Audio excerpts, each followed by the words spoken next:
ازيكم عاملين ايه؟ هنعمل مع بعض النهارده الدوناتس الهش بطريقه سهله جدا جدا، ومش هنحتاج بيض. هنعمله النهارده بدون بيض، والنتيجه زي ما انتم شايفين. يلا بينا بقى ندخل ونشوف الحاجات الحلوه دي هنعملها ازاي. معانا دي ابيض متعدد الاستخدامات، ومعانا كمان سكر ابيض او سكر ناعم مش سكر بودره، ومعانا خميره فوريه، ومعانا كمان بيكنج باودر، ومعانا رشه ملح، ومعانا كمان زبده بدرجة حرارة المطبخ أو الغرفة، ومعانا كمان مية دافية، ومعانا لبن دافي. المقادير بالتفصيل هسيبها لك في صندوق الوصف أو في أول تعليق. تمام كده.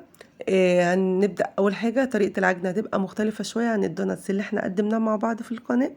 هيبقى عبارة عن هعجن على مرتين. هحط بقى اللبن والمية والخميرة والسكر، وهقلب كويس جدا جدا لحد ما يدوبوا مع بعض.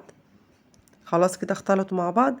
هحط تقريبا نص كمية الدقيق او حوالي كوباية ونص من الدقيق، وهقلب كده بالطريقة اللي انتوا شايفينها دي لحد لما يتجانسوا مع بعض.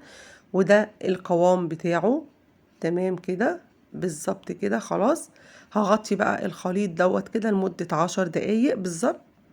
بعد 10 دقايق جبت بقية كمية الدقيق وهبدأ أعجنها، وألم العجينة بتاعتي معايا بالشكل ده. لازم اعجنها كويس جدا. بعد كده هضيف بقى الزبدة واعجنها في قلب العجين بتاعي لحد لما الزبدة تتفاعل مع العجين وتدوب خالص. شايفين العجينة حلوة ازاي؟ جميلة في ايدي، عجينة طرية جدا وحلوة قوي قوي. هلمها بقى كده واعجن فيها مش اقل من 10 دقايق. تمام. هغطيها بقى لحد لما تختمر، وبعد كده هنشوف شكلها. العجينة بتاعتي اختمرت. هبدأ بس انزل الخمر بالراحة كده، واجيبها بالطريقة دي كده. رشة دقيق من تحت على الكاونتر بتاعي او المفرش، ورشة دقيق من فوق، وبالمردنة او النشابة بتاعتي هبدأ افرد كده العجين بتاعي. ومش هفرده طبعا سمك رفيع عشان ده دوناتس. هفرده سمك متوسط. وهجيب بقى القطاعة بتاعتي بالراحة كده، بس اسلك بالراحة. تمام. هفرد تاني كده زي ما انتوا شايفين. هجيب بقى القطاعة. انا النهاردة هعمله ميني دوناتس. ده عشان الناس اللي بتشتغل اونلاين وحبت تبيع بالكيلو، ده بيبقى حلو جدا جدا. فانا جبت القطاعة الصغيرة اللي انتوا شايفينها دي، وبدأت زي ما انتوا شايفين بالطريقة بقى العادية. بقص ورق زبدة بحطه على صاج او على صينية، وارش دقيق، واحط الدوناتس بتاعي. هغطيه بقى لحد لما يختمر تاني، وبعد ما يختمر هنقليه مع بعض. بعد ما اختمر جبنا بقى طاسة فيها زيت، والزيت بتاعي بيسخن حلو جدا، وعلى نار متوسطة ببدأ انزل بالدوناتس بتاعي بعد ما اختمر تاني. وهبدأ اقلب زي ما انتوا شايفين كده بعد ما خد لون من تحت. ومجهزة بقى ورق زبدة تمام علشان اطلع عليه الدوناتس بعد ما يحمر. حطيت طبعا كده طبقة تانية من الدوناتس. طبعا هنا الورقة كانت معلقة مش راضية تطلع.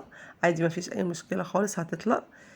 هشيل بقى الحاجات دي بعد ما خدت اللون الجميل كده. هجيب صفاية كده معايا حلوة، واشيل بيها الدوناتس الحلو ده، واحطه زي ما قلت على ورق زبدة. وهكمل بقية الكمية وارجع لكم تشوفوا الشكل النهائي. خلصنا بقى الكمية ده حجم الدوناتس بتاعنا. ده كان حجم كبير شوية.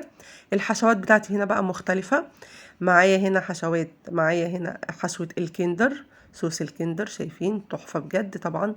خدت منه معلقتين كبار. ودي زبدة اللوتس برضو سيحتها معلقتين زيت. ودي النوتيلا او بديل النوتيلا. معايا انا بستخدم سما، حلوة جدا جدا. ودي برضو نوتيلا بيضة اللي هي سما برضو طعمها حلو قوي. هجيب بقى الدوناتس بتاعي كده واحدة واحدة، وانا بحب ان انا احشي طبعا. هجيب بقى طبق كده، وهجيب الدوناتس بتاعي، ومعايا سكينة. انا بحب افتحه زي الساندوتش زي ما هتشوفوه دلوقتي. ممكن انتي تستغني عن الخطوة دي وتحطيه في كيس حلواني وبالبلق رفيع جدا جدا، وتبدأي تحشي بيه. انا بحب افتحه كده زي الساندوتش. هحشيه بقى نوتيلا او بديل النوتيلا. معايا سما، وحطيت على الوش طبقة كده. وهجيب بقى النوتيلا البيضة وهبدأ ادي وانزل بخطوط على الوش. احطها طبعا زي ما انتوا شفتوا في كيس حلواني كده، وافتحه بقى فتحه صغنونه جدا، وابدا انزل بخطوط كده رفيعه. بتدي شكل حلو جدا، وكمان الطعم حلو قوي. دي اول واحده معايا، او اول حشوه معايا النوتيلا الشوكليت. تمام.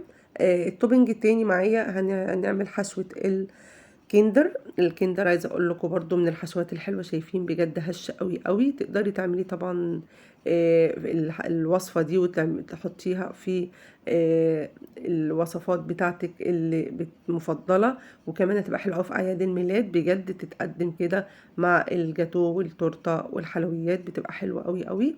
هنحط برضو بنفس الطريقه، وهندي برضو خطوط من على الوش كده. عايزه اقول لك بجد طعمها حلو قوي قوي للي عايز يغير، انما طبعا لعشاق الشوكولاته لا يعلى على النوتيلا. تمام. هنبدأ الحشوة اللي بعد كده اللي هي اللوتس. تقدري برضو زبدة اللوتس ان انتي تسيحيها في الميكرويف لو متوفر، مش متوفر بتسيحيها على حمام مية عادي. وبتحطي معاها زيت نباتي طبعا نضيف، معلقتين زيت على حسب كمية النوتيلا بعتذر اللوتس اللي انتي هتسيحيها. بنفس الطريقة حشيت وعلى الوش، وهبدأ برضو احطها في الطبق، واجيب النوتيلا البيضة واعمل خطوط عشوائية على الوش بالشكل ده. مفيش اسهل من كده بجد. وصفة حلوة قوي قوي، ما استخدمناش البيض خالص. عايزه اقول لك هتجربيها ومش هتبطلي تعمليها. بتوفر معاكي للبيض، وللناس اللي مش بتحب البيض قوي ومش عندها حساسيه منه، الوصفه دي هتبقى حلوه ليها جدا جدا، وان شاء الله تعتمديها في وصفاتك. ادي هتحشي بقى تاني بالنوتيلا تاني. زي ما انتوا شايفين بجد حاجه سهله جدا جدا، وتقدري برضو تغطسي عادي الوش بتاعه اهو. وهنبدا ننزل بالخطوط، حاجه سهله جدا وما خدش مننا وقت خالص، ولا خد مجهود في العجن بتاعه، وبيديني بجد نتيجة حلوة قوي. ولو عملتي نفس الحجم الصغير ده بيديكي، ده بيتباع بالكيلو، تقدري تعملي منه بقى الكبير بنفس العجينة، مفيش اي مشكلة. ودي النتيجة النهائية للدوناتس بتاعنا النهاردة، او الميني دوناتس بتاعنا بدون بيض، بطريقة حلوة قوي قوي قوي. ان شاء الله بإذن الله تجربوها وتعجبكم، وطبعا مستنية رأيكم في الكومنتات. شايفين شكله بجد بيتكلم عن نفسه، حلو قوي قوي وهش جدا. وهندوق مع بعض واحدة عشان نشوف قد ايه هو هش وجميل. شايفين شكله حلو ازاي. عملناه بطريقة سهلة جدا جدا وما خدش مننا وقت، والمقادير بتاعته كمان مش مكلفة خالص. تقدري تستبدلي الزبدة بزيت عباد الشمس او الذرة براحتك، مفيش اي مشكلة، برضه هيديكي نتيجة حلوة. بس انا بالنسبه لي بفضل ان انا استخدم الزبده، لان الزبده بحسها بجد للحلويات حاجه تانية خالص. تمام. شايفين بقى الشكل والجمال. يلا بقى ندوق بقى واحده كده مع بعض. عمل لي كميه حلوه قوي، بس انا دي الكميه اللي انا رصيتها على قد البورد ما خدت. عمل معايا كميه حلوه جدا بجد. هنشوف بقى الجمال. شايفين هنقطم بقى قطمه كده صغيره، بجد هش جدا. شايفين وقطني ومش شارب زيت، وحلوه قوي قوي وطعم وتحفه بجد. اتمنى يا رب الوصفه بتاعتي النهارده تكون عجبتك.